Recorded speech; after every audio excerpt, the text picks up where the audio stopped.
What would you do if, to maintain a power everyone believes is divine, you were forced to marry your own sister? And what if, to secure your eternal legacy, you had to completely erase the names and faces of your rivals from history, as if they had never existed? Imagine for a moment. Take a deep breath. Feel the desert air, heavy and dry, mixed with the sweet scent of lotus incense and the earthy smell of the Nile. Feel the cold of gold and turquoise on your skin, a brutal contrast to the oppressive heat of the Egyptian sun punishing the stone of your palace. Listen, it is the rhythmic sound of priests chanting, an echo that resonates through the halls of a colossal temple dedicated to your glory. But listen more closely. In the shadowy corridors of that same palace, the whispers of conspiracy are the true liturgy, the authentic prayer that decides life and death. This is not the plot of a myth about jealous and distant gods. This was the political, religious, and genetic reality for the men and women who ruled Egypt as living deities on earth. What you are about to hear are not the hieroglyphs they wanted you to read. They are the dark secrets they buried beneath the sand. It is the truth about their blood, their rituals, and the terrible price they paid to be a pharaoh. To understand the darkness, we must first comprehend the light that cast it.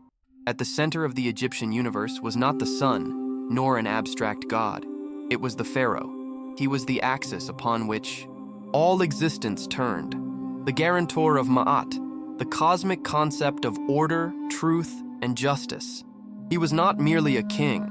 He was the earthly incarnation of the god Horus, the avenging sun, the one who brought order to chaos. If the pharaoh was healthy, if his blood was pure and his spirit strong, the Nile would flood the fields with the precision of a watchmaker. The harvest would be bountiful and Egypt would prosper. But if he failed, if he showed weakness or impurity, chaos, which they called Sfet, would consume everything. Famine, war, and anarchy would devour the land of the gods.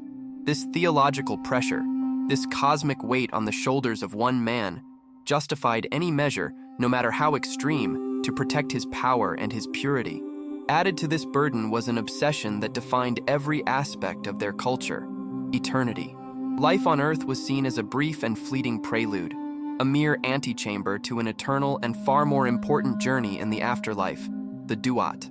The Pharaoh's main function was not just to ensure Egypt's survival in the present, it was, above all, to guarantee his own glorious survival in eternity. This explains the pyramids, monuments to immortality. It explains the incredibly elaborate tombs in the Valley of the Kings, designed to be eternal fortresses. It explains the complex funerary rituals, which concealed practices far darker than the simple mummification of the body. To achieve that eternity, the bloodline was sacred. The royal dynasty was considered a direct descendant of the creator gods. This divine lineage could not, under any circumstances, be contaminated.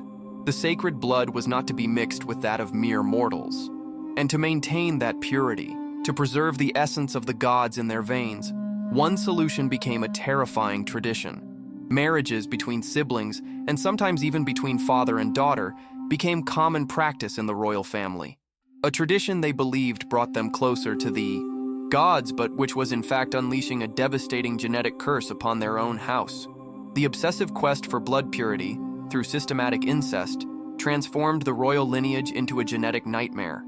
It created pharaohs who were gods in the eyes of the people, but who were in reality physically frail and sickly beings. Imagine the scene: a royal wedding between siblings. The glitter of gold is blinding. The chants of the priests proclaim them as the divine union that will keep the cosmos in balance. The power and opulence are absolute, but contrast that image with the biological reality. The palace's best-kept secret. Behind the decorated walls, the infant mortality rate in the royal family is terrifying. Miscarriages are a recurring tragedy. The children who do survive are often born with congenital deformities. The definitive proof of this curse stares at us from the most famous golden sarcophagus in history, that of Tutankhamun. Modern science has unveiled his most intimate secret. He was not just the son of the pharaoh Akhenaten. He was the son of a union between Akhenaten and his own sister, a woman whose mummy we know today as the Younger Lady. The result of this union was a litany of ailments that plagued his short life. He had a clubfoot, a severe deformity that forced him to walk with a cane. Over 130 canes were found in his tomb, silent companions to his pain. He also suffered from a cleft palate. He had Köhler's disease, a rare and painful necrosis that destroyed the bones in his foot. And to top it all off, malaria, again and again, assaulted his weakened immune system. The image of the Golden Boy King is shattered. It fades to reveal a disabled and sickly young man, a prisoner in a body that betrayed his divine status.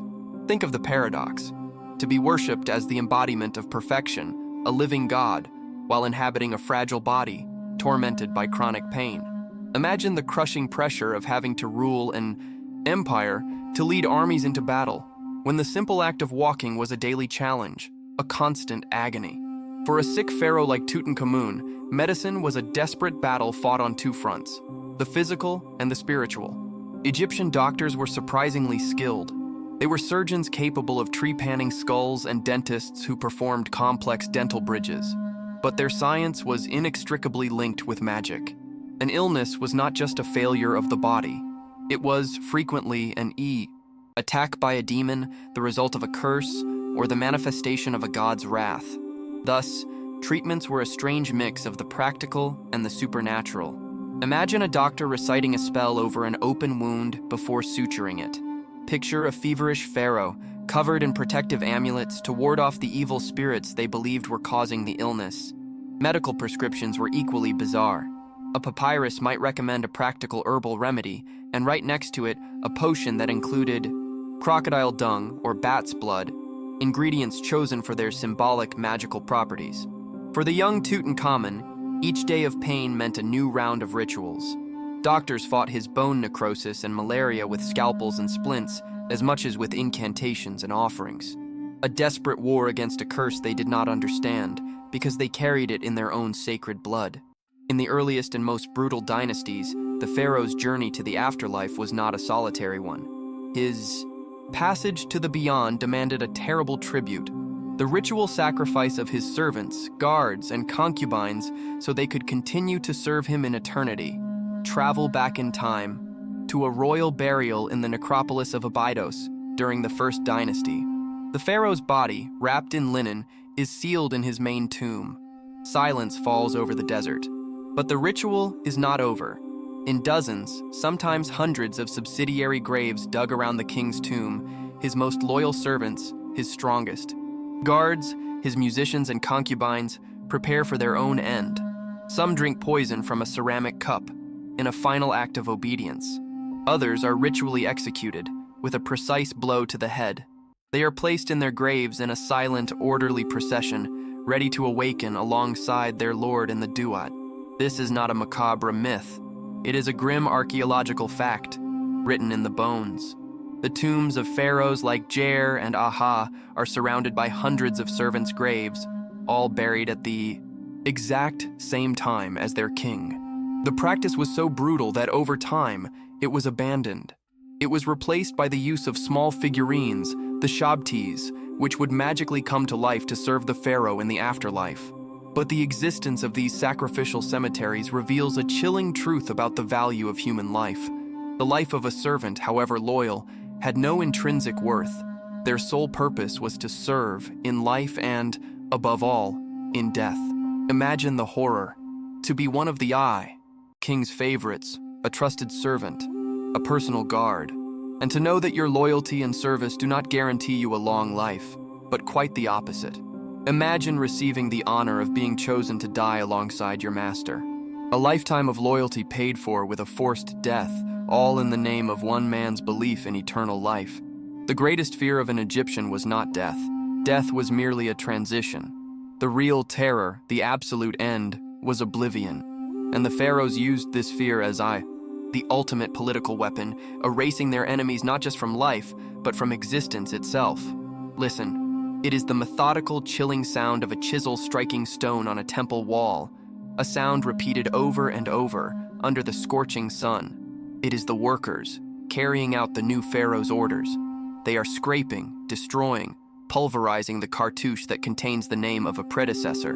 The stone dust that rises and is carried away by the wind is the dust of a king's or a queen's, memory being annihilated forever. This practice, the damnatio memoriae, the damnation of memory, was applied with methodical cruelty. Hatshepsut, one of the most powerful women in history, a female pharaoh who ruled over a prosperous Egypt, saw her legacy attacked by her successor, Thutmose III. Her statues were smashed, her name erased from monuments in a desperate attempt to remove the memory of a woman on the throne from history. And then there is the case of Akhenaten, the heretic. Pharaoh. His religious revolution, which replaced all the gods with a single one, the sun disk A10, was so hated that his successors unleashed upon him the most complete campaign of memory eradication ever seen. His city was abandoned, his temples dismantled, and his name became the enemy. For an Egyptian, your name was the key to your immortality. Having your name remembered and spoken by the living was what allowed you to continue existing in the afterlife. The damnatio memoriae was, therefore, a second death, a far more terrible death.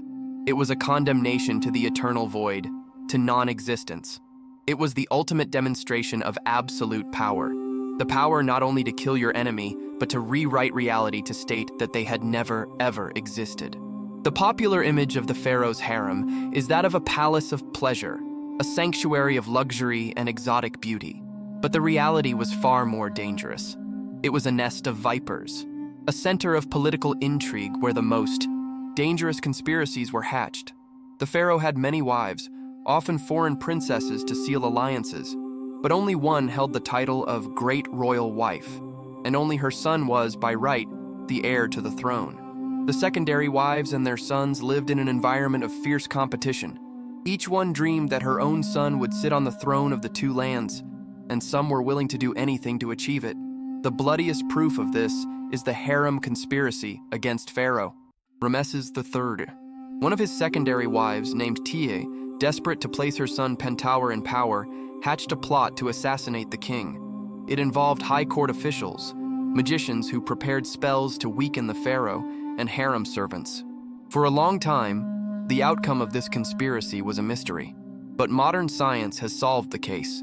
A scan of Ramesses III's mummy revealed what the embalmers had carefully hidden under layers of linen: a deep, fatal wound in his throat. His neck had been cut. The conspiracy had succeeded. The harem was not only a place of pleasure, it could also be the stage for regicide. The pharaoh's power was not limited to his armies and his decrees. He wielded a much more ethereal but, to them, equally real weapon: magic. Sorcery was a tool of the state, used in shadowy rituals to curse and supernaturally destroy the enemies of Egypt. Imagine an execration ritual in a dark temple. A priest, acting on behalf of the pharaoh, writes the names of enemy, kingdoms, rebellious tribes, or Egyptian traitors on red ceramic tablets or pots, the color of chaos. Or worse, he molds small clay figurines representing those enemies. The figurines are bound with their hands behind their backs, like prisoners. They are pierced with nails, burned in the fire, spat upon. And finally, as the priest chants a litany of terrible curses, the pots and figurines are smashed on the ground, shattering into 1,000 pieces in an act of symbolic annihilation.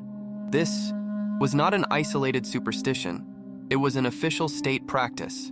Archaeologists have found entire deposits with thousands of these ritually destroyed objects near border fortresses and great temples.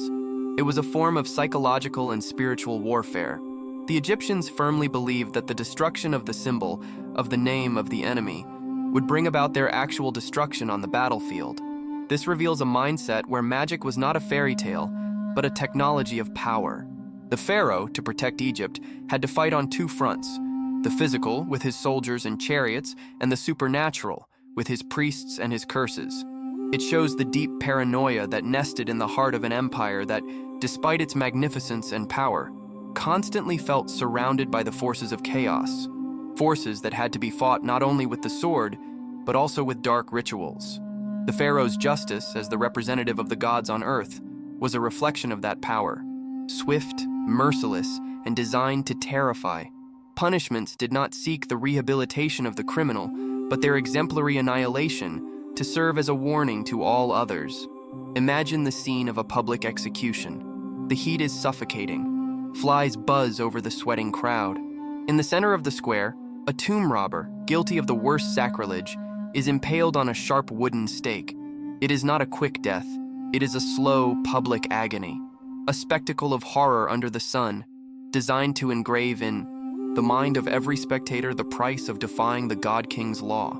Elsewhere, you can smell burning flesh as a corrupt official is branded with a red-hot iron, a mark of his shame that he will carry forever. The judicial papyri that have survived detail a catalog of brutal punishments. For serious crimes like treason or temple desecration, sentences included mutilation, such as cutting off the nose and ears to mark the criminal for life. Other sentences were a slow death, like forced labor, in the desert mines, from which no one returned. And for the worst crimes, executions were spectacles of cruelty, impalement, burning at the stake, or being devoured by crocodiles. Often, the punishment did not end with the guilty party. Their family could be punished alongside them, stripped of their property and sold into slavery, erasing their lineage from the face of the earth. Justice was not blind. On the contrary, its eyes were wide open. It was a visceral and terrifying demonstration of the Pharaoh's absolute power and the rigidity of Ma'at, the cosmic order. Fear was the most effective tool for maintaining stability in such a vast kingdom. The life of a single individual was insignificant compared to the maintenance of divine order. Imagine for one last time the famous golden mask of Tutankhamun. We see in it divine perfection, the serenity of eternity, unchallengeable power. But now, imagine you can see through the gold. You no longer see a god. You see a frail young man, the product of generations of incest, ruling an empire built as much on black magic as on stone. An empire where the price of loyalty could be your own life. The mask did not just hide a face, it hid a very dark truth. The story of the Pharaohs is the ultimate warning about the human quest for divinity. In trying to rise above mortality, they locked themselves in a cycle of paranoia, brutality, and self-destruction. The secrets they tried to bury under tons of sand reveal to us that the closer you get to being a god, the more terribly human your fears and your crimes become. Of all the dark secrets of the Pharaohs, which do you find most shocking? The practice of royal incest, the sacrifice of servants for the afterlife, or the power to completely erase a person from history? Leave your opinion in the comments. If this journey into the darkness of power shook you, subscribe to Chronicles of History. Here, we don't just tell history, we relive it.